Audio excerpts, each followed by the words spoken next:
ఒకప్పుడు అసురరాజు హిరణ్యకశిపుడు ప్రపంచాన్ని పాలించేవాడు. అతను తనను దేవుడిగా పూజించమని అందరినీ బలవంతం చేసేవాడు. కానీ అతని చిన్న కుమారుడైన ప్రహ్లాదుడు మాత్రం ఎప్పుడూ నారాయణ స్మరణ చేసేవాడు. మహావిష్ణువుని పూజించేవాడు.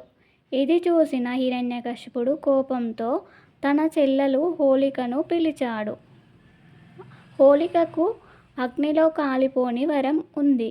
ప్రహ్లాదుడిని ఒడిలో పెట్టుకొని భారీ అగ్నిలో కూర్చుంది.